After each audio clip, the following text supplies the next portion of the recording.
Hello guys, শীতের দুপুরে একটা ঘরোয়া গরম গরম লাঞ্চের থালি নিয়ে আমি হাজির হয়ে গেছি। আর প্রথমেই নিয়ে নিয়েছি একটা শশার টুকরো, কেননা ভালো ভালো খাবার খেতে গেলে তার সাথে হজমটাও কিন্তু বেশ জরুরি। আর তার সাথে নিয়ে নিয়েছিলাম গরম গরম ধোঁয়া ওঠা ভাত আর উচ্ছে কুমড়ো ভাজা।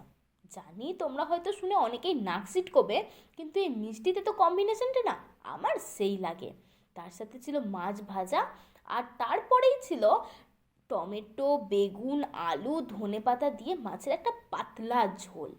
তোমরা কারা কারা আমার মতো এই পাতলা ঝোল খেতে পছন্দ করো নিচে কমেন্ট করে জানিও। কিন্তু ভুলেও এই মাছের নাম আমাকে জিজ্ঞাসা করবে না, আমি কিন্তু আবার অত মাছ ঠাক চিনি না। আর তার সাথে ছিল last but not the least, টমেটোর চাটনি আমসত্ত্ব খেজুর দিয়ে।